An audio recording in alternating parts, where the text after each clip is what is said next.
you wanted the best, you've got the best podcast, the hottest podcast in the world. The Chris Voss Show, the preeminent podcast with guests so smart you may experience serious brain bleed. The CEOs, authors, thought leaders, visionaries, and motivators. Get ready. Strap yourself in. Keep your hands, arms, and legs inside the vehicle at all times, because you're about to go on a monster education roller coaster with your brain. Now, here's your host, Chris Voss.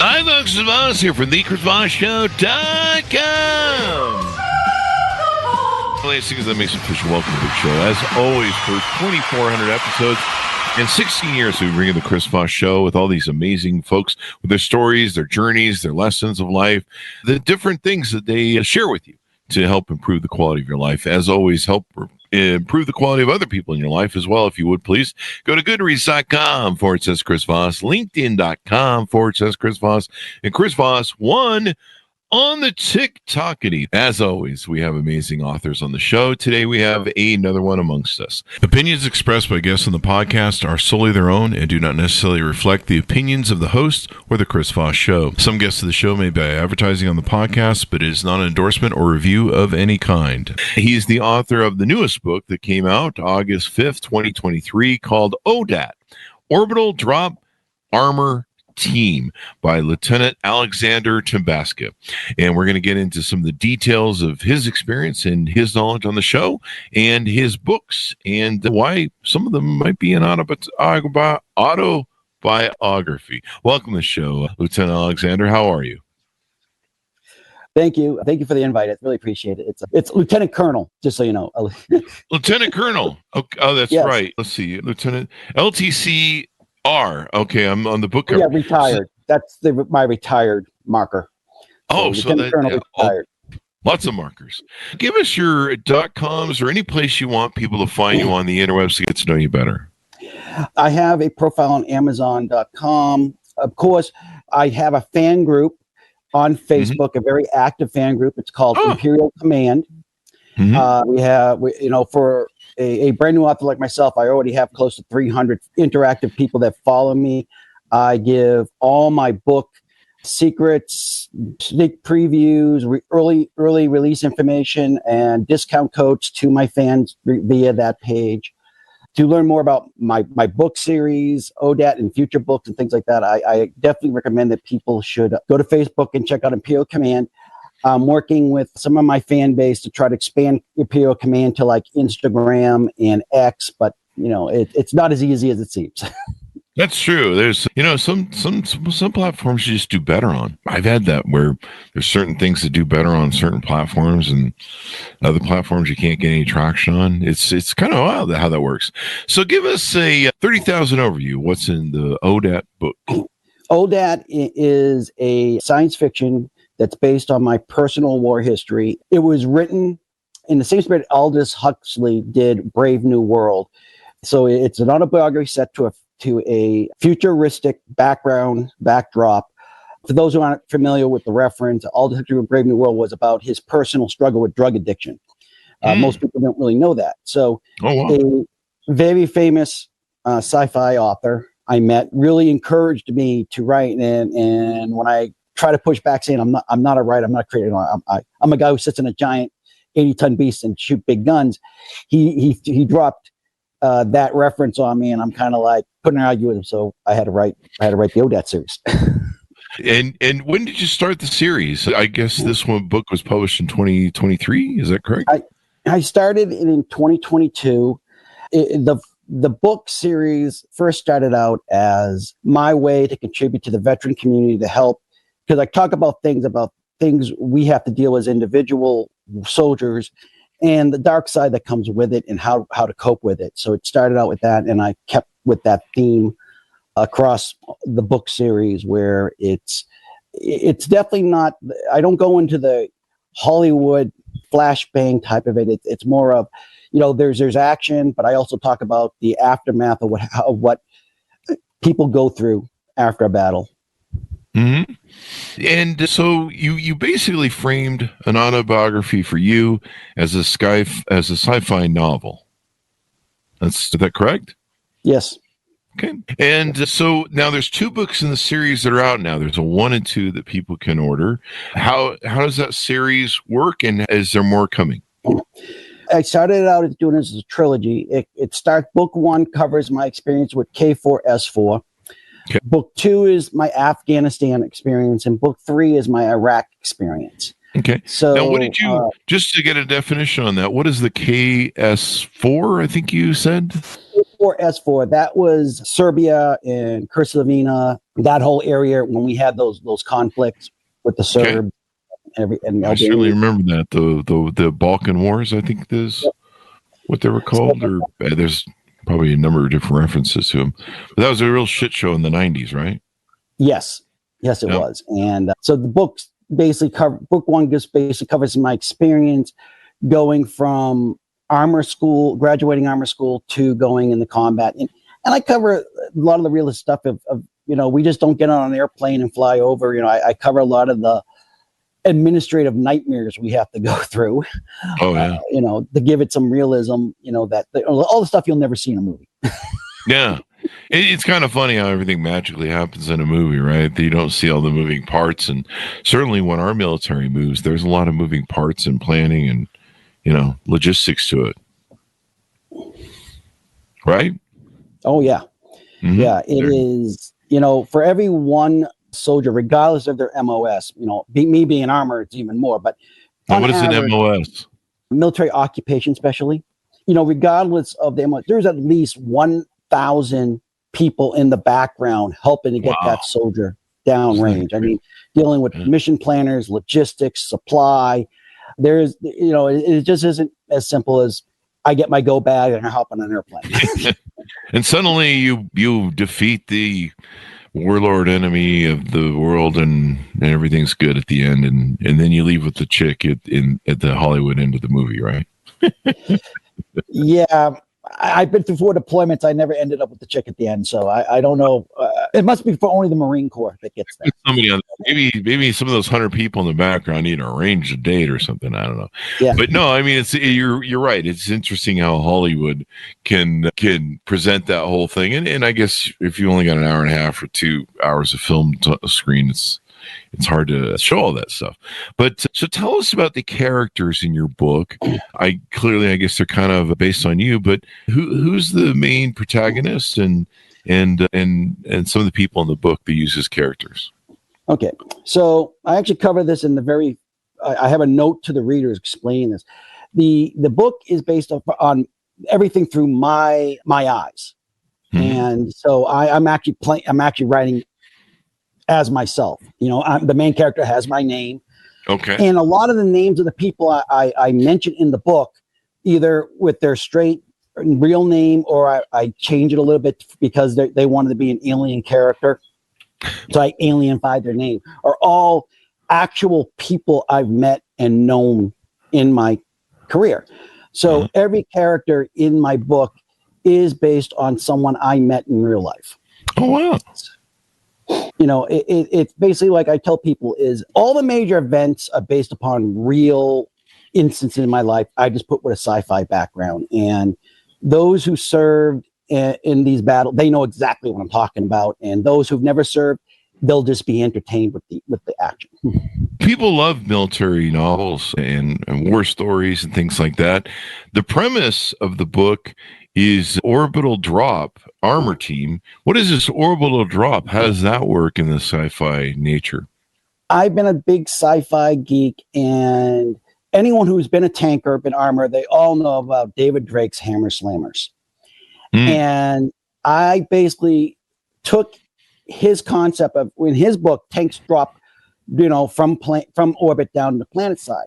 But, it was more based on a lot of what I call, fantasy sci-fi, science that is so far advanced, we will be dead and buried, and our great grandkids will probably be grandparents themselves before that technology comes. So I got out my physics book, my slide rule, and I said, okay, if we were going to drop a tank from orbit, how would it be done? And I basically gave a very scientific, very physics-based method of how tanks are basically dropped from orbit onto planets, and they create the beachhead. Wow. So it's everything's very plausible. Pretty much in my book, the science fiction technology is, if money was no option, we had no money was an option, this would be technology we would have by 2030. This sounds like fun. That's basically how I did it.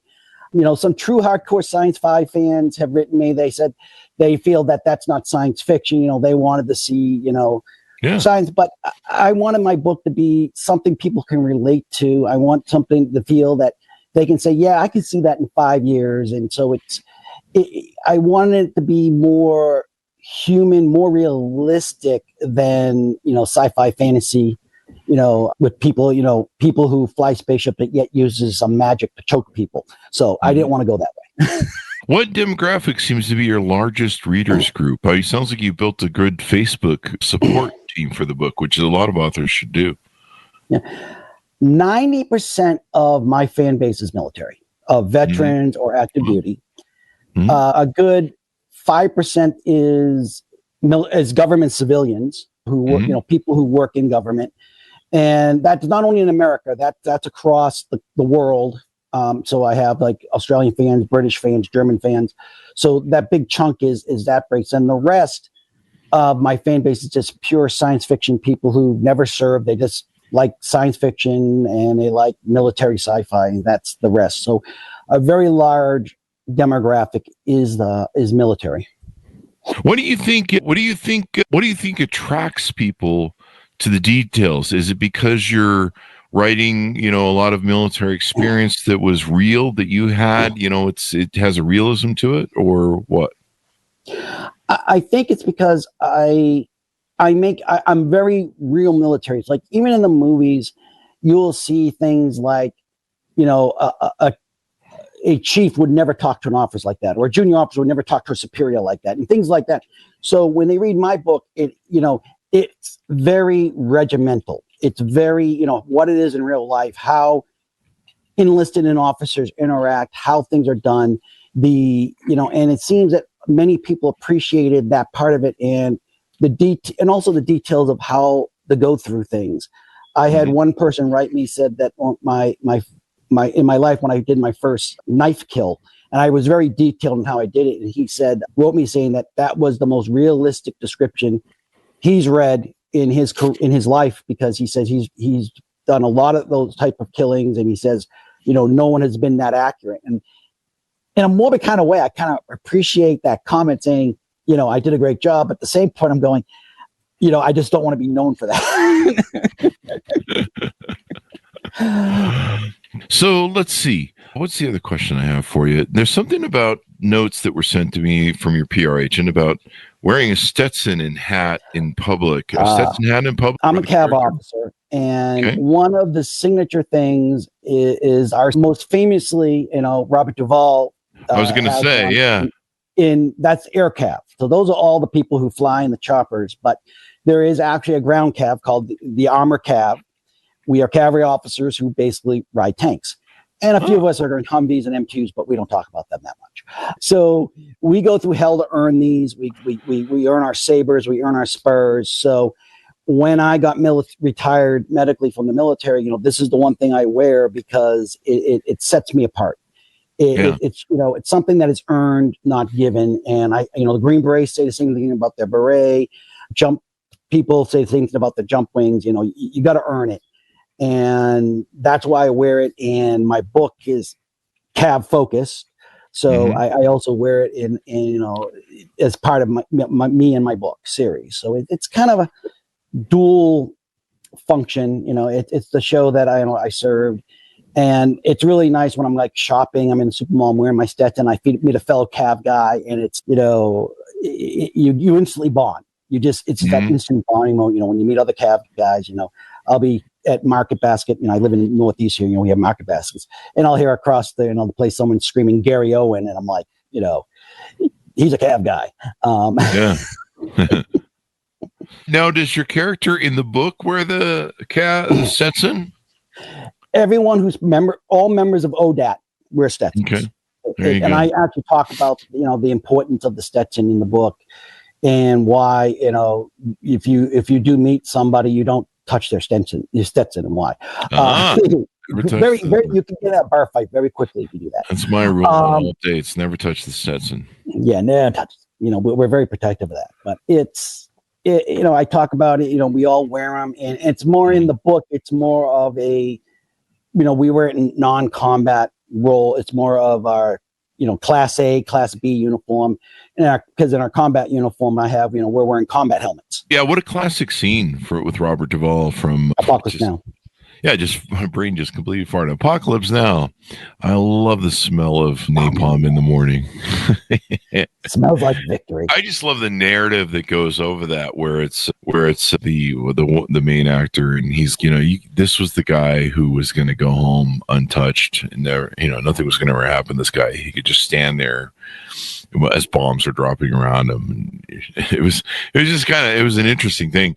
And the funny thing about Apocalypse Now is a lot of the stories that are in the movie are, they were going, I think they were filming in the Philippines, Apocalypse Now. And so they were getting a lot of the Vietnam vets that were coming out of Vietnam to round back to the States. And they were hearing the stories of them. And so a lot of those stories that are, real from Vietnam vets' experience, they were putting in the book, and, stuff like that was just crazy, man. But, Charlie can't surf. That reference is in one of my books. Oh, is it really? Yes, I have that reference. A little homage to the old Robert Duvall. I mean, it's such a great movie too. And it was a dark war. So I think we have somebody else coming on soon from the Vietnam War, and we had somebody this week. There's still people alive for it. So have you ever considered your book as a big screen TV series or anime adaptations? Actually, yes.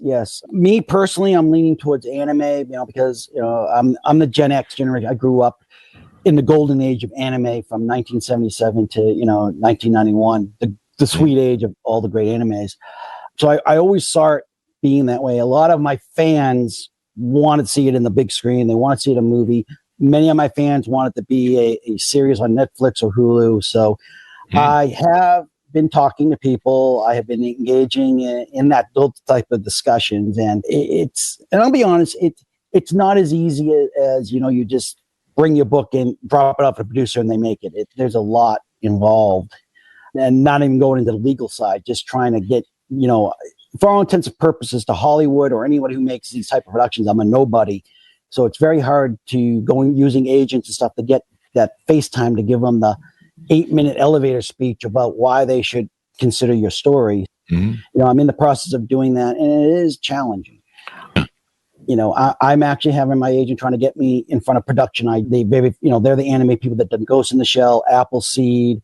They've done the very famous Kaiju number 8, which everyone is very fond about. And many of my literary people I work with, my screenwriter who's actually doing the adaptation, said, oh, really? Anime will probably be a better route, because the amount of sci-fi SFX, special effects they're going to have to do to make a live action just might break the budget. But it doesn't cost much for an anime. It's just, whether it's a lot of explosions, little explosions, it's still the same cost for the artist. Yeah.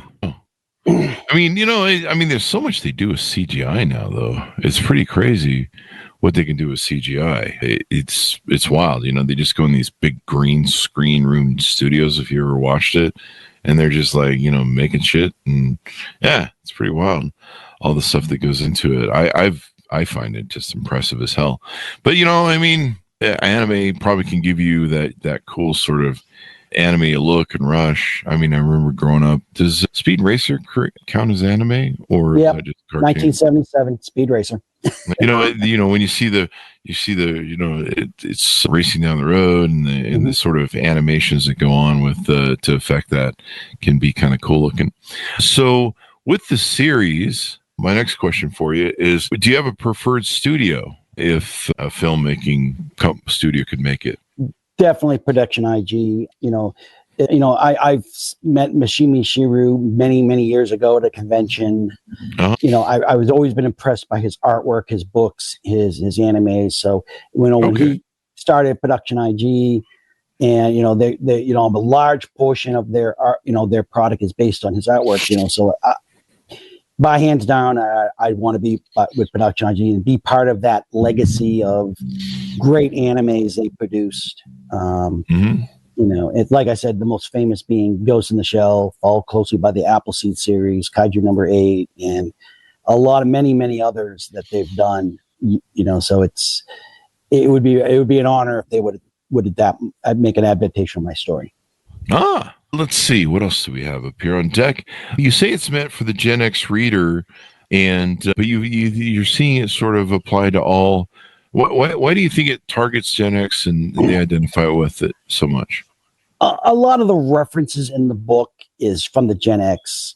I make references to Buck Rogers, Star Blazers. Yeah, you got to know those references. Force 5, Guy King. In different ways, I have a lot of things. A lot of AC/DC references. So the band AC/DC or band. Yeah. Okay. And the heavy metal, both the music and the movie. There's a lot of iconic things that people who grew up in they were growing up in the 80s and early 90s. They know exactly what I'm talking about. Where the newer generation, they'll probably have to Google half the stuff I'm talking about. You got to Google it. So tell us a little bit about yourself, your life, your background. Obviously, you spent some time in the military, but tell us about some of your experience of life. And then also, when did you start writing, or knowing you kind of had a knack for it? Okay. I entered the military at 17 and a half. I spent my whole adult life in uniform.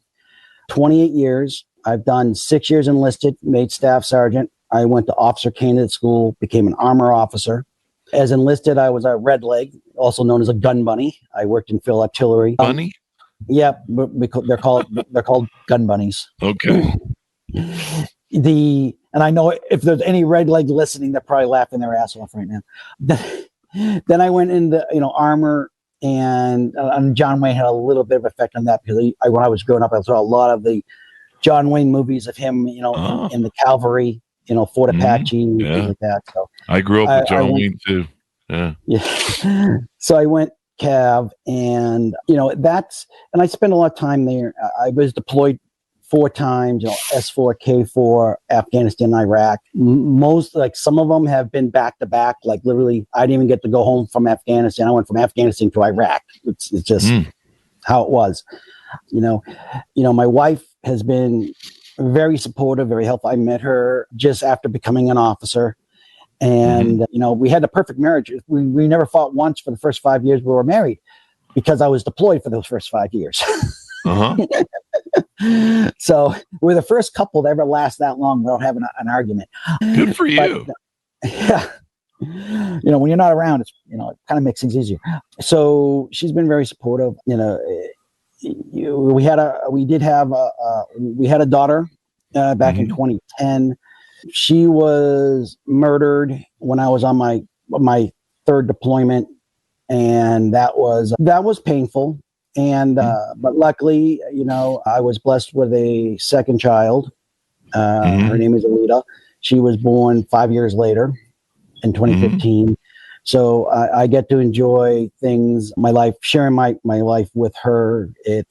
She loves my Odat series. She keeps begging me, Daddy, when can I be a character in your book series? And I'm like, maybe when you're older. But she's one of my biggest fans, and it kind of gives me that little daddy thing. I like it. My daughter loves my work. She even says to me, Daddy, I want to grow up to be a tanker. And of course, that I pull my chest out. It's like, yeah. How I got into writing, it's really funny. When I got medically retired, the VA basically said, hey, you're terminal. We're giving you about 5 to 6 years, based on your exposures and other vets in your profile, So I met Jonathan Yanez, and I basically, told him, hey, I'm going to, if I'm terminal, I don't want to die not having anyone ever remember who and what I was. Can I be a character in your book? So I'm remembered somewhere. And he agreed, and we got very close. We'd talk about things, and finally he started pushing me, write your own book. And I finally told him, I said, listen, I know I'm a sci-fi geek, but I can't write an autobiography. I'd fall asleep just trying to write it myself. And And he looked at me and he says, you know who Aldous Huxley is? I said, yeah, Brave New World, old great thing, Alpha Betas, things like that. And he goes, that was a book about his drug addiction and his own autobiography he put in the sci-fi format. I go, oh, I didn't know that. Then he looked dead straight at me and goes, if Aldous Huxley can do it, why can't you? And hence the birth of Odat. I started writing in 2022. Book 1 was released in 2023, followed by book 2 is in 2024. And book 3, to complete the trilogy, is coming out this summer. I'm working with Hoyt Audio Productions from Florida. They're going to make the trilogy into an audiobook on Audible. They're very, very good people. And I was kind of lucky because most audiobooks, with the exception of those that are dramatized, usually have one narrator, male or female. I actually I made a deal with them where I have both a male narrator for male characters and a female narrator for female characters. So it's adding a really good level of narration for a book that's not going to be dramatized. So they're really good. I'm planning, once I complete book 3, I'll be starting a whole new series based in the same universe. So the same Odat universe. So if you read the first 3 books, you're going to know exactly what's in my universe, but it's going to come from a different perspective. It's going to be 100% fictional, but it's that I'm also with that series. I'm going to be working with the very famous anime artist, Steve Bennett. And with Steve Bennett, we're going to be, making a online comic in conjunction with the book series. And so we're going to basically have a dual media presence, and, he's going to make visual a lot of the things in my book. I have a lot of people asking me, what do these aliens really look like? You describe them, but they're trying to picture them. So this will be a way to give this to my fans of, what the various races look like. So I'm very honored to be doing this collab with him. And I'm also going to be doing I was invited to do a collab with T.E. Butcher, who does the Panza series. We're going to be co-writing a whole new series together called Ice Troopers. So I'll be supporting him on that when I'm not writing my other book. So I'm a very brand new author, compared to Jeffrey Haskell, Jonathan Yanez, Richard Pathrow. These guys have been writing for years. So I'm definitely the youngster in the room, but I have to admit that when those famous people have read my book and they've told me they think it's really good content, and that, that meant more to me than being number 1 on Amazon or, New York Times list. It's just having these famous people read my book and come to me and said, hey, for first time, you really did amazing jobs. I really congratulations, man. You're a burgeoning author and you're working on book 3. Now, is it going to be the same sort of setup in universe in book 3 as you've used in book 1? Different planet. It's going to be on a desert planet, because it's going to be mainly focused on Iraq. So, there's some Dune references. Sorry, folks, but there's going to be some Dune references because I'm on a desert planet, and it just, the Gen X in me, I just had to make those references. But so it's going to be on that world, and it's going to have a different dynamic to it. It's going to be seeing things from a different perspective, because by the time I went to Iraq, I'm much higher ranked, so I'm more in the, I'll be talking about the mission planning phase of things and how we do the landing and how we do the actual assault, versus book 1, where I was more of the, being a platoon leader.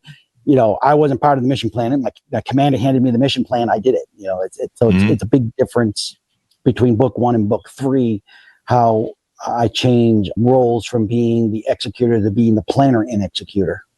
And there's a lot of dark humor in it. The dark humor is a theme through all 3 books, but some of my test readers really appreciate the very subtle humor. Some said it almost borders like that Monty Python line, because sometimes it's written at the right point and the right time in such the right type of context. It just is hilarious, they tell me. And I'll be honest with you, I don't even realize I'm doing it. If you've got that gif where the characters come to you and everything, like a lot of people have that, they come to them and they're familiar with what's going on and all that stuff. I mean, that's great. I mean, not a lot of people, I don't have that. None of my characters talk to me. Of course, I write nonfiction, but I'd probably write fiction if I had, we've had so many people come on the show that they're just like, yeah, the characters come to me and talk to me. And I'm like, God, I wish I had that going on. Who's the favorite character in the book that your readers tend to resonate most with? This is kind of funny. There's a character called Gunny.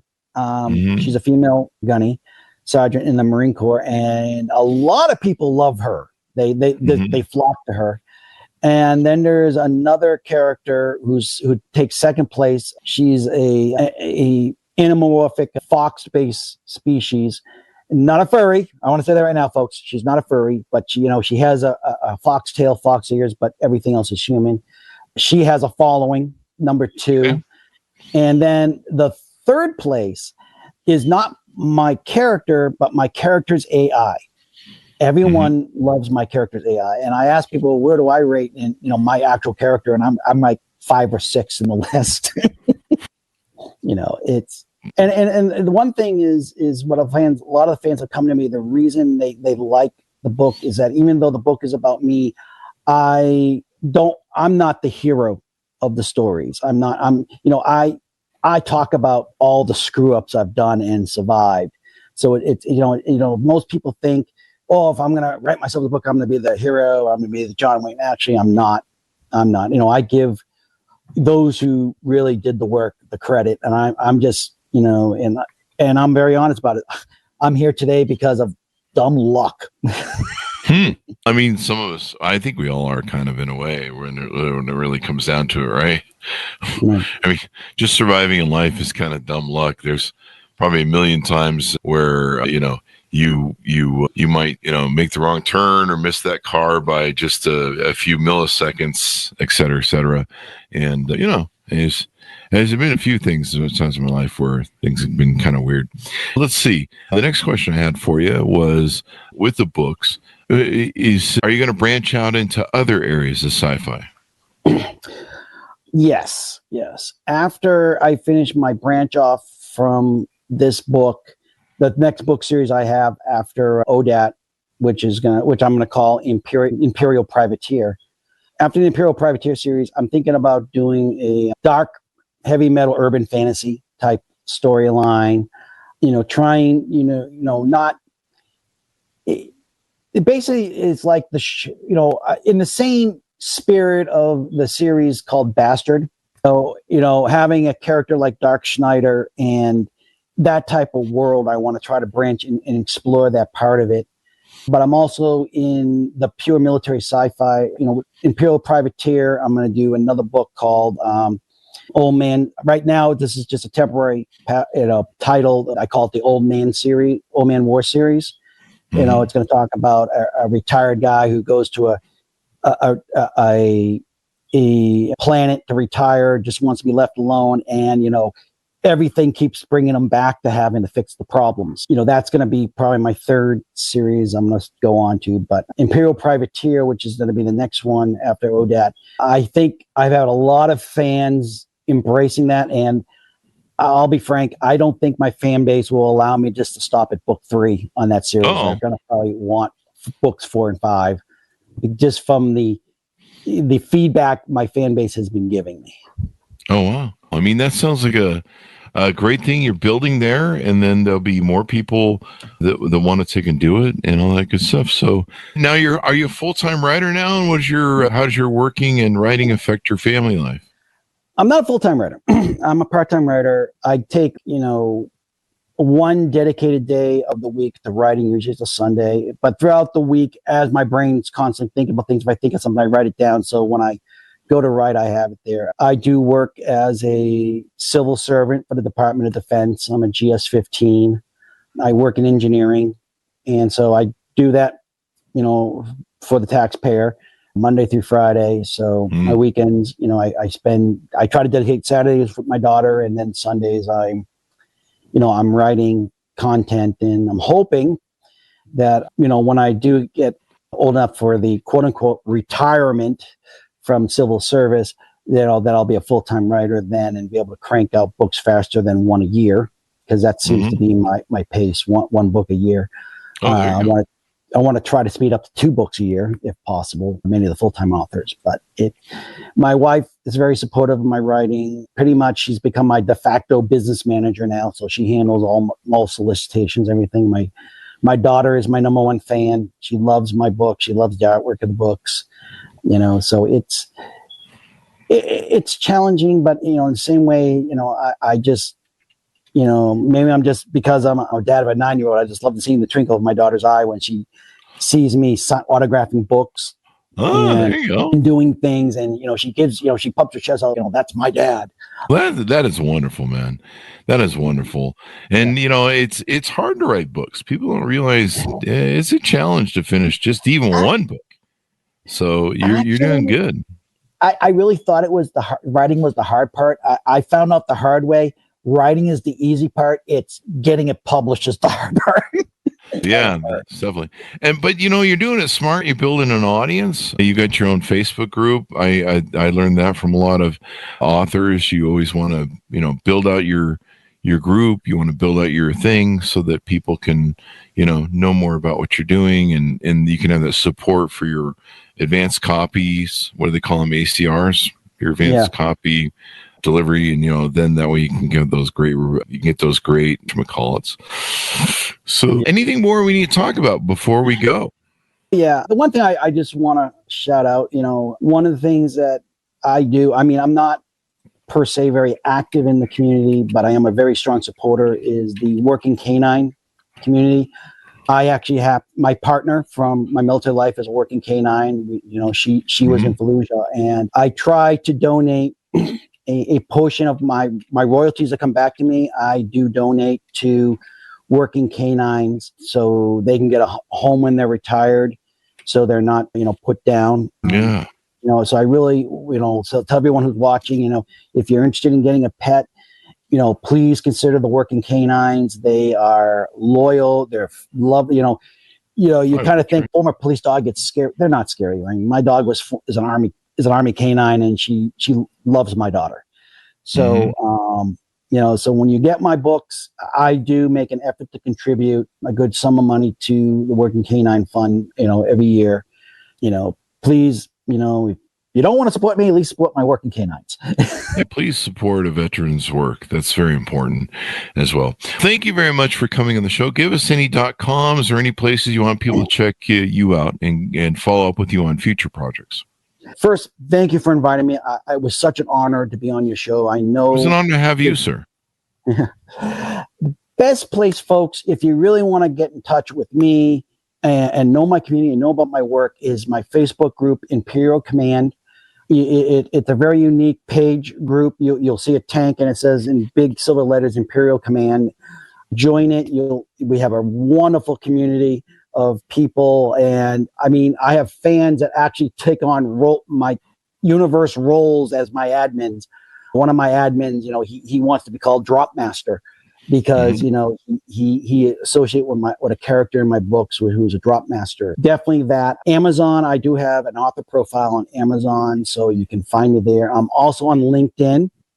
If you type in my name -author at the end, you will find my LinkedIn page, and I do respond to fans. So every fan who reaches out to me, I do respond back to them, whether they have good things to say or bad things to say. I appreciate all comments, and I respectfully and respond to everyone. Sometimes if it's bad comments, it'll be simple as thank you for taking the time to at least read my book. And because I kind of look at it, people ask me, how do I take bad reviews? And it's sort of like, I think of the Pirates of the Caribbean when, Johnny Depp, the British author who goes to Johnny Depp's character and says, you're the worst author I've ever heard of. And I'm let there go, yes, but at least you've heard of me. Don't. So that's how I kind of look at it. Yeah. So I had a friend that somebody did that to him once, and he was fairly famous, and he was like, he was like knocking my friend down, and my friend's, like I said, fairly famous. And he goes, and a friend of his that was also famous, he said, who's this dude that's, I mean, I know who you are, you're famous, but who's this troll that's sitting on you? So it was funny. how that worked out for him. Yeah. Yeah. I mean, that's the best way I can, that's the best way I deal with bad reviews because, at least I know they had to read my book to make the bad review. And you know what's funny is some of those people don't read your book. Like some of them, they'll just spread hate. Like they just, I don't know, they hate the premise of the book. I mean, I've talked to a lot of authors, and it's kind of funny. Some of the people that write the nastiest reviews, they read like the first chapter, and quit or something. Yeah, they don't like the premise. They're just slinging shit like monkeys from the thing. Yes, I had one of those in my life, and it was really, really shocking bad review. In fact, I had to deal with Amazon to get it removed because he clearly didn't read my book. But he wrote about how my book is homophobic, and it's a book for white supremacy. It's a manic article, all this stuff. And the fact is, I don't even talk about sexual orientations in my book. It's not there. It just I don't talk about race because from my eyes, everybody wears green. I don't care if you're yellow, red, purple, or a single horn purple people eater. You're in a uniform. We all wear green. We all fight together. And I guess that kind of triggered them that I weren't talking about those things. But so they came off with this really bad 1-star review saying all this nasty stuff. And, I knew. There's some crazy people out there, man. Yeah. And I mean, I wanted to write, if it's in Amazon, if you could, talked about it. Like, did you actually read my book? Because I didn't know. I wish they could make you ask that on Amazon. Like you could follow up. Like on Yelp or other places that are review sites. If you're the hosting body, you can reply to the review and say, "Hey, I'm sorry you didn't like what happened, but we're willing to fix it for you." That sort of thing, right? Yeah. And that would be nice because it's kind of crazy. Thank you very much for coming on the show. This has been very exciting and interesting. And what a great mission you're on to share this stuff. And I imagine it helps veterans as well. And we're always supportive of our veterans and everything that happens. So thank you very much for coming on the show, Alexander. Thank you very much, Chris. This was a wonderful time. And I couldn't think of a better way to spend my Friday night than sharing it with all your fans. And you too, as well. Thank you for your service. Folks, pick up the book wherever fine books are sold. It is entitled Odat, Orbital Drop Armor Team, out August 5th, 2023. Pick up the second book that's out and watch for the third. So thanks so much for tuning in. Go to goodreads.com/Chris Voss, LinkedIn.com/Chris Voss, Chris Voss1 on the TikTok, and all those crazy places on the internet. Be good to each other. Stay safe. We'll see you next time. And that should have us out, as we like to say.